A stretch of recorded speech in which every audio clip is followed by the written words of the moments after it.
I never thought a random Saturday night scrolling through Twitch would lead to something unexpected. I mean, I was just killing time, like usual, half distracted, half bored, when this streamer popped up on my recommended feed. Nothing special about the stream itself at first, just some guy playing an indie game, chatting casually with his viewers. But then, out of nowhere, he paused. The game sounds faded, the chat quieted down, and he leaned into the camera like he was about to tell a secret, and then he whispered my name. Okay, that sounds insane, I know. Like, how could he possibly know my name?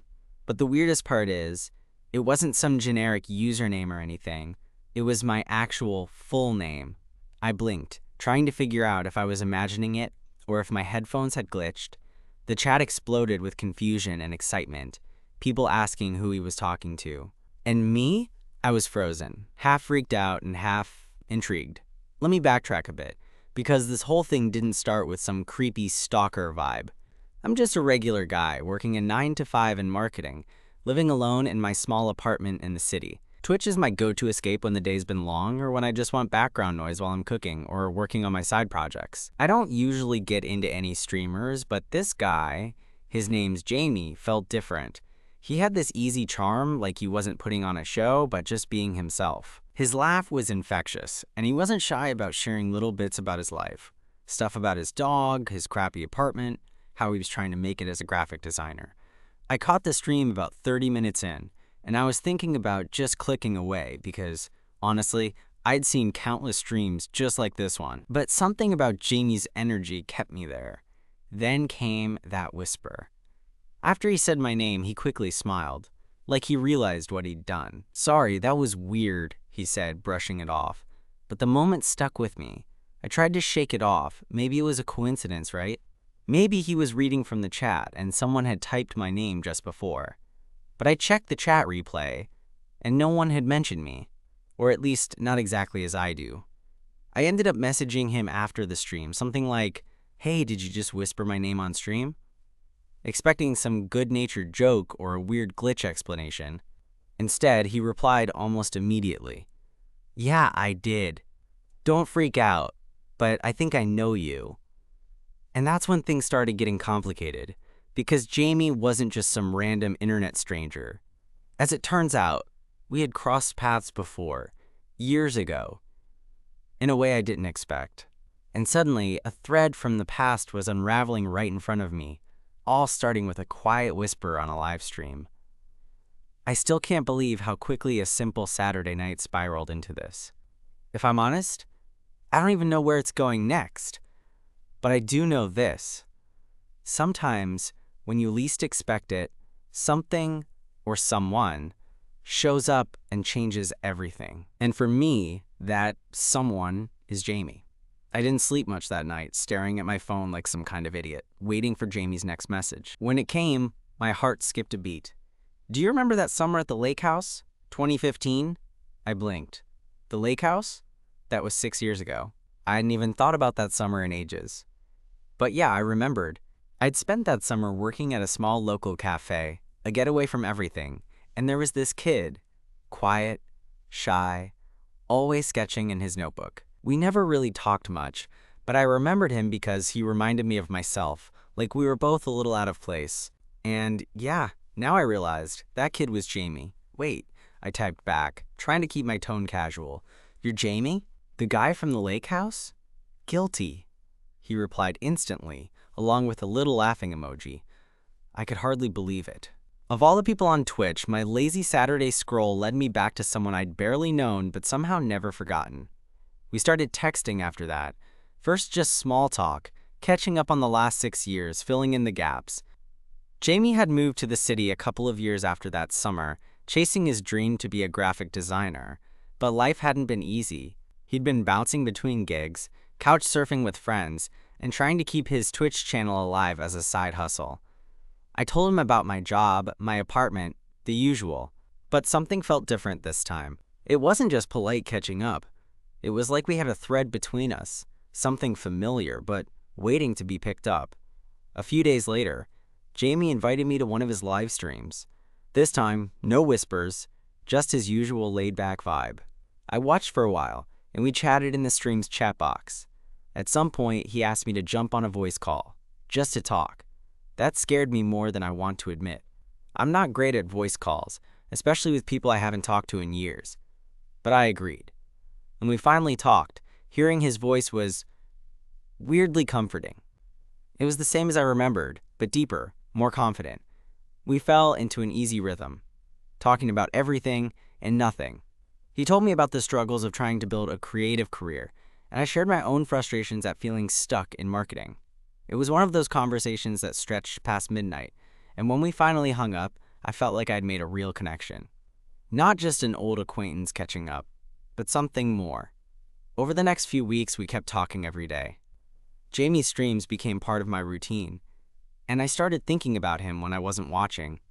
I found myself wanting to know more. The small things, the way he laughed when he was nervous, the way he got focused when he was drawing something. One evening, he sent me a picture of a sketch he'd been working on, and I was blown away.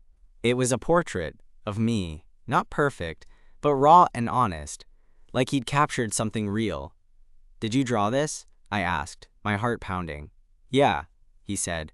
"I hope it's okay. I've been thinking about you a lot, more than I expected." That hit me harder than I thought it would.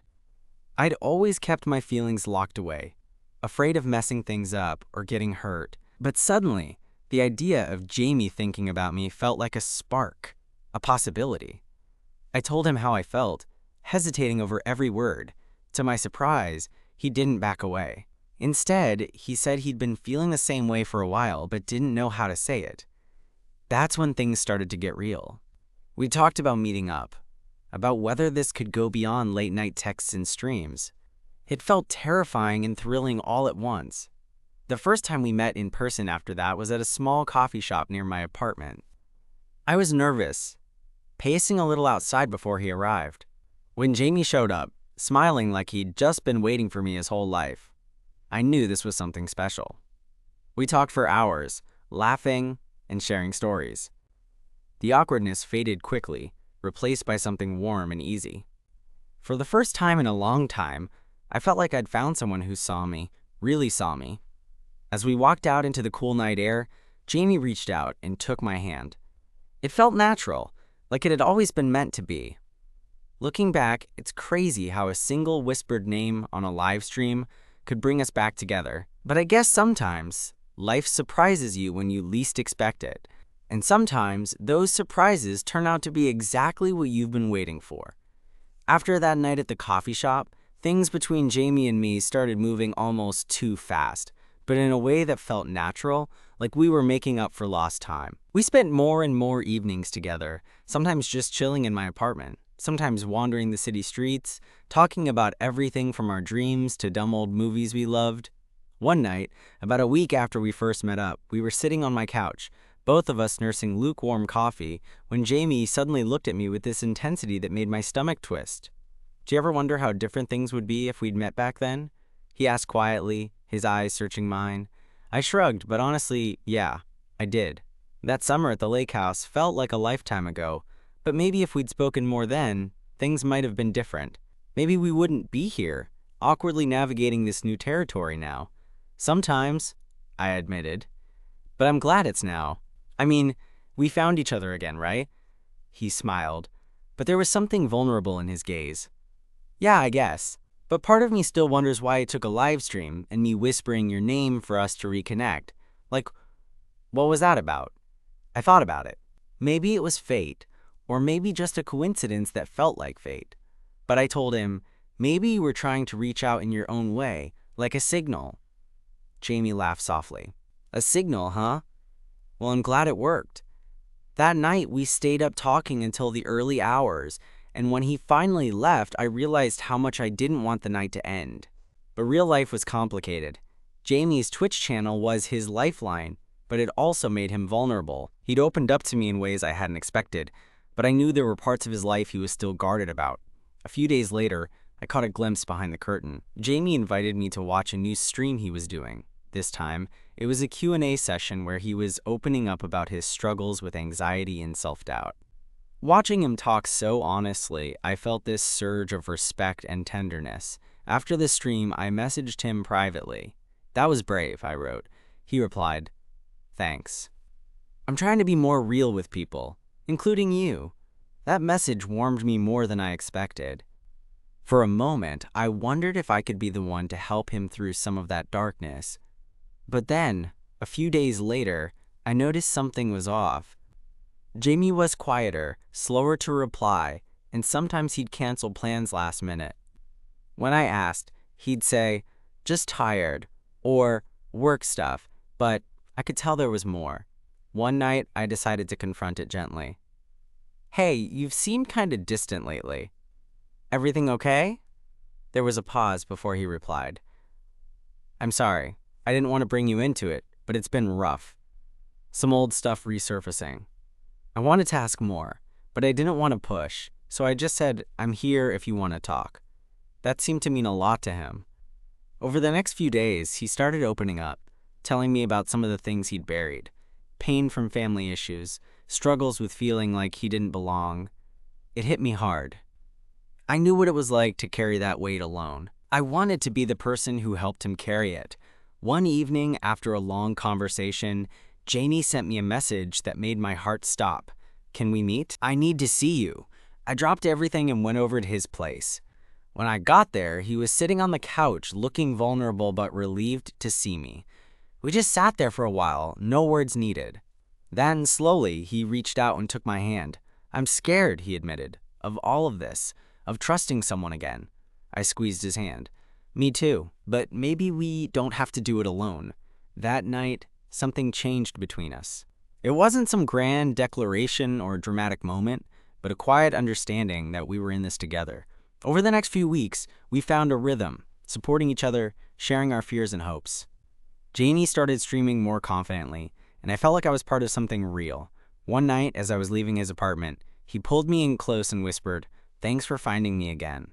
I smiled, feeling that same spark from the first time we reconnected. "Thank you for whispering my name." After that night, things between Jamie and me felt like they were settling into something solid, but I'd be lying if I said it was all effortless. Real life has this annoying habit of sneaking in, testing you when you least expect it. For us, it started with the kind of stuff that hits just below the surface, small moments that made me realize how complicated mixing two lives can be. A couple of days after he whispered, "Thanks for finding me again," I found myself sitting on my couch, scrolling through my phone, when Jamie messaged me. "Hey, can we talk? Like, for real? Not just the usual." That sounded serious enough to make me drop everything and head over. When I got to his place, he was pacing a bit, looking a little off. I could tell he'd been wrestling with something. After I sat down, he took a deep breath and said, "Look, I love streaming, and it's helped me open up, but I'm scared of what happens if people get too close, especially offline. What if they don't like the real me?" That hit home. I nodded. "I get it. I mean, showing up in person, being vulnerable, it's terrifying, but it's also the only way to really connect." He smiled, a little shaky. "Yeah, but sometimes I feel like I'm just pretending, like I'm on camera, playing a part, and then offline, I don't know who I am." For a moment, I just looked at him, because honestly, I'd felt the same way. I told him about nights I'd spent feeling like I was wearing a mask at work, or pretending to be okay with things when I wasn't. He looked relieved, like finally someone got it. That conversation opened a door for us. We started being more honest, not just with each other, but with ourselves. Jamie let me in on his creative struggles, the pressure he put on himself to grow his channel, and the stress of balancing it all without burning out. I shared my own doubts about my career, feeling stuck in a rut. Things weren't perfect after that, of course. There were nights when Jamie would get frustrated and snap over tiny things. Other times, I'd get insecure, wondering if I was enough or if I was just another person passing through his life. But every time, we talked through it. One night, a couple of weeks later, Jamie invited me to a small art show at a local gallery. He'd submitted one of his pieces, a digital painting inspired by our late-night talks. When I saw it hanging there, it was like seeing a piece of his soul out in the open. I was proud in a way I hadn't expected. After the show, we grabbed dinner nearby. Over plates of spicy noodles, Jamie said, "I don't know if I've ever felt this scene before." That line stuck with me, because that's what love feels like sometimes.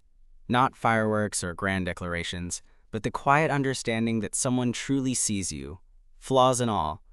It wasn't long after that night that we started planning a weekend getaway. Just the two of us, somewhere quiet, away from screens and city noise. I was excited but nervous. Traveling together would be a new test. The weekend was a mix of goofiness and tenderness. We took long walks, shared music, and talked about what we wanted from life. One afternoon, sitting by a lake, Jamie took my hand and said, "I'm scared to get too close sometimes, but with you, I want to try." I squeezed his hand back and smiled. Me too. But even as things felt like they were falling into place, the outside world kept reminding us it wasn't all smooth sailing. Jamie's Twitch followers had started to notice he wasn't streaming as much. Some viewers sent worried messages. Others accused him of quitting. The pressure was mounting. One night, after a particularly rough stream where Jamie's anxiety flared up, he shut down the chat and messaged me, "I don't know if I can do this anymore." My heart broke a little. I told him, "You don't have to do it alone. We'll figure it out together." He replied, "I'm scared I'll lose everything. The channel, the people who believe in me, and now you." That last part caught me off guard. Lose me? Jamie, I'm not going anywhere. He paused. Sometimes I'm scared if I get too close, I'll mess it up. I took a breath and told him what I was really feeling. Look, I'm not perfect. Neither are you. But I'm here because I believe in you and us. Messing up is part of the ride. Let's not let fear keep us from trying. There was silence for a long minute then. Thank you. That means more than you know. It was a turning point. After that, Jamie started opening up to me even more, letting me in on the good days and the bad. And I realized that love isn't about being flawless. It's about showing up, especially when it's hard. One night, a few months into this, Jamie was streaming again, but this time, he wasn't hiding behind the usual jokes or distractions.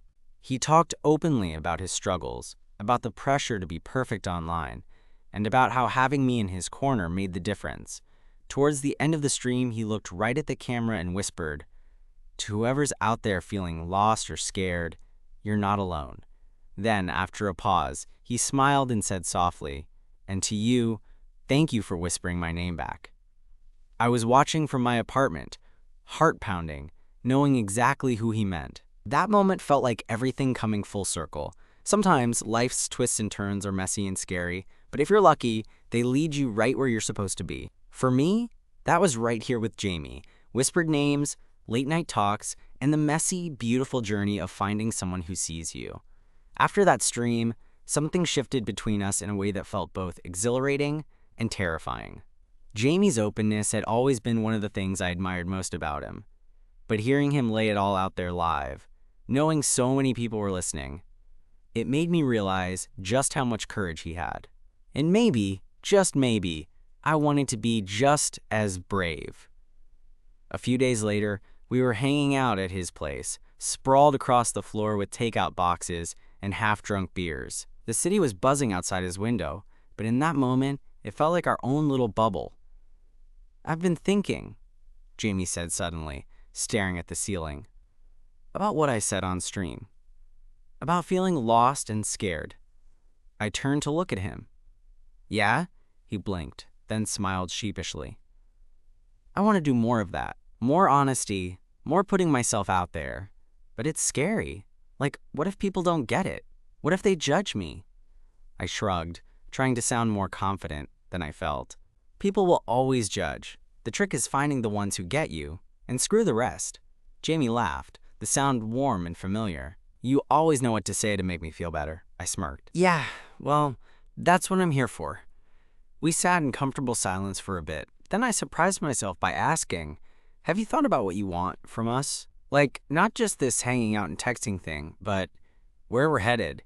His smile faded just a little, replaced by something more serious. "Honestly, I don't know. Part of me is terrified of screwing it up, but the other part, I want to try. I want to see if we can be more." I nodded. "Same here. I'm scared too, but I don't want to let that stop me." Jamie reached over and took my hand, fingers intertwining with mine. "Good, because I'm not ready to let go." That night, as I walked home, my mind was racing. It wasn't just the usual excitement of a new relationship. I felt like we were trying to build something from scratch, but with all the history and unspoken feelings tangled in. It was messy, but real. Over the next few weeks, we started spending more time together, not just in the safety of screens and texts, but out in the world. We went to concerts, late-night diners, and quiet parks where we could just be ourselves without any audience. One Saturday afternoon, Jamie surprised me by dragging me to an art supply store. "You're coming with me to buy stuff for a new project," he declared. I raised an eyebrow but followed him anyway. Watching him pick out brushes and sketchbooks, I caught that spark again, the one I first saw years ago at the lake house, the one that told me he was chasing something beyond the surface. Back at his apartment, he pulled out a blank canvas and started sketching while I made coffee. The way he got lost in his art was something I'd come to love, like he was pouring every bit of himself onto the page. I settled in next to him, and after a while, he looked up. "You want to try?" I hesitated, then nodded. Jamie handed me a brush, and for the first time, we were creating something side by side. It was clumsy and imperfect, but it felt like another step closer. That night, after we cleaned up, Jamie turned to me. "Thanks for being patient with me, for sticking around even when I'm a mess." I smiled, brushing a strand of hair from his forehead. "You don't have to thank me. I'm here because I want to be." Our connection was growing deeper, but so were the challenges. Jamie's channel was slowly gaining traction, but with that came more pressure. Sometimes, he'd get overwhelmed by the constant need to perform, to be on, and I could see the toll it took on him. One evening, after a particularly rough stream, Jamie collapsed onto the couch, exhausted and frustrated. "I don't know if I can keep this up," he admitted. "It's like I'm losing myself trying to be what people expect." I sat beside him, wrapping an arm around his shoulders. "You don't have to be what anyone expects. Just be you. That's enough." He leaned into me, and for the first time, I realized how much he needed that reassurance. The next few days, we made a pact to support each other through the ups and downs, to be honest when things got hard, and to cherish the moments that made it all worthwhile. And there were moments, quiet mornings wrapped in each other's arms, spontaneous dance parties in the kitchen, late-night talks that stretched until dawn, that reminded me why I'd fallen for him. One night, as we lay tangled in the sheets, Jamie whispered, "I love you." My heart jumped. I'd been waiting to hear those words but never wanted to rush it. I smiled and kissed him softly. "I love you too."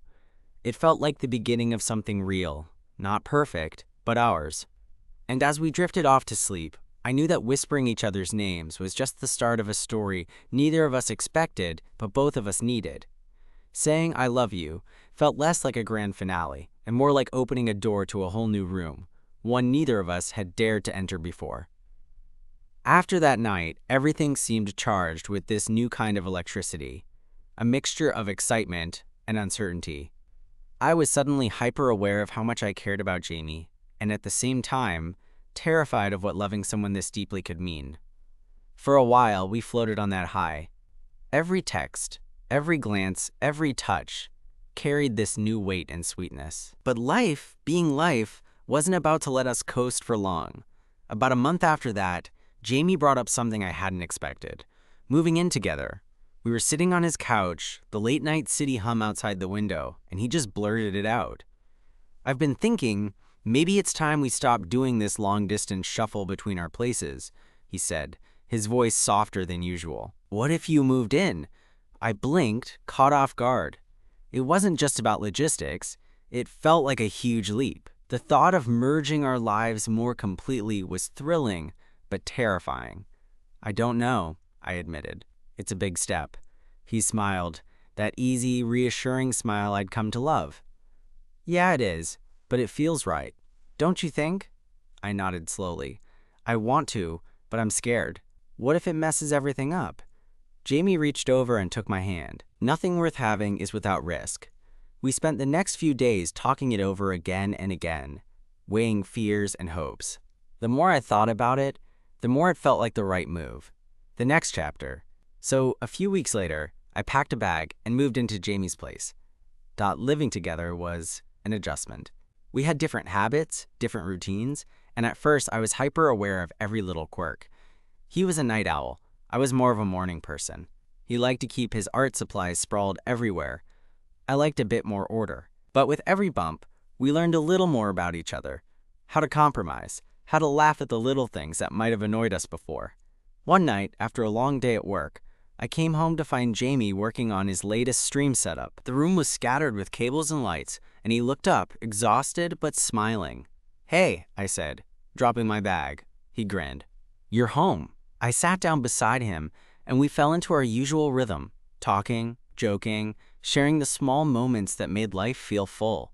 But then came the first real fight. It started small, a misunderstanding about dinner plans, a missed message, tension that spiraled into frustration. For the first time, I felt the walls go up between us. "I just think you're not taking this seriously." Jamie snapped one evening, voice tight. "What?" I said, surprised. "I'm trying here." "No, you're not," he said, eyes flashing. "You're always busy with work, and when you're here, you're distracted." I felt my chest tighten. "I'm doing my best, okay? I'm not perfect." The argument didn't last long, but it left a crack between us that neither of us wanted to acknowledge. That night, we went to bed angry, the silence thick. The next morning, I woke up feeling awful. I hated fighting with Jamie, especially over something so stupid. But I also knew we had to figure out how to deal with the inevitable bumps. I found him in the kitchen, making coffee, looking as tired as I felt. "Hey," I said quietly. He looked up, surprised but relieved. "I'm sorry about last night," I said. "I don't want us to get stuck in that place." Jamie nodded. "Me too. I guess living together isn't all sunshine and rainbows." We laughed, the tension easing. From then on, we made a point to talk more openly, even when it was uncomfortable. We started setting aside time just for us.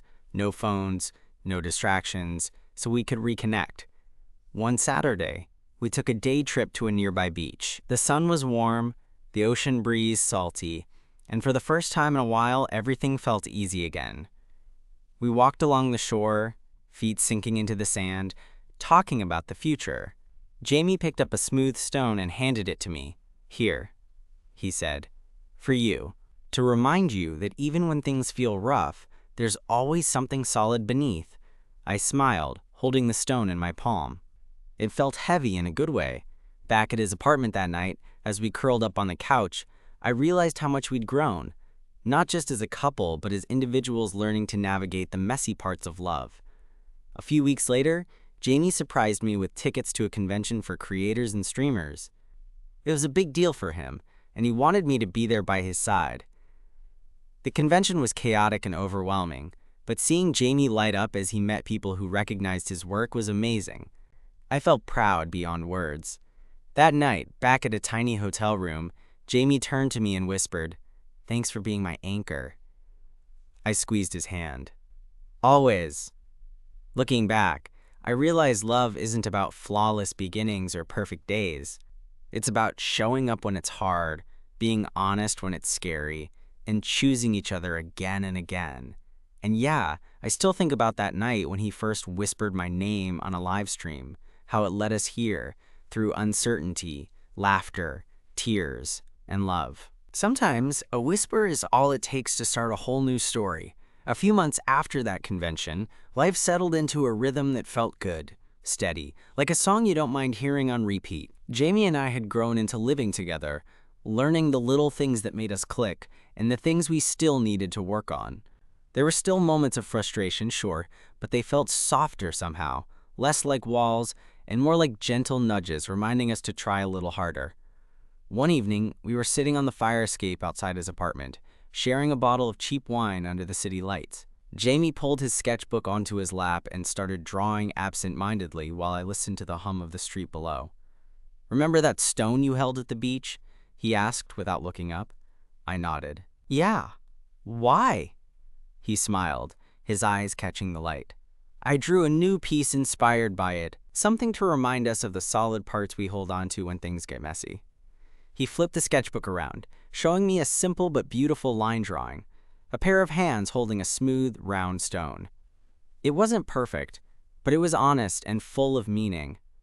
I looked at him and felt this swell of warmth that words couldn't capture. "I love it," I said softly. Jamie shrugged, a little embarrassed. "I guess some things stick with you." We sat there a while longer, hands brushing, the city breathing around us. In that quiet moment, I realized how far we'd come. From a whispered name on a live stream to this. Two people choosing each other day after day. I reached over and squeezed his hand. "Thanks for taking the chance on me." He laughed gently. "Right back at you." Maybe love isn't a grand gesture or a perfect story. Maybe it's just a series of small moments. The shared laughter, the late-night talks, the willingness to be vulnerable. It's messy and complicated, but it's real. And as Jamie leaned his head on my shoulder, I knew that whisper at the start wasn't just a fluke.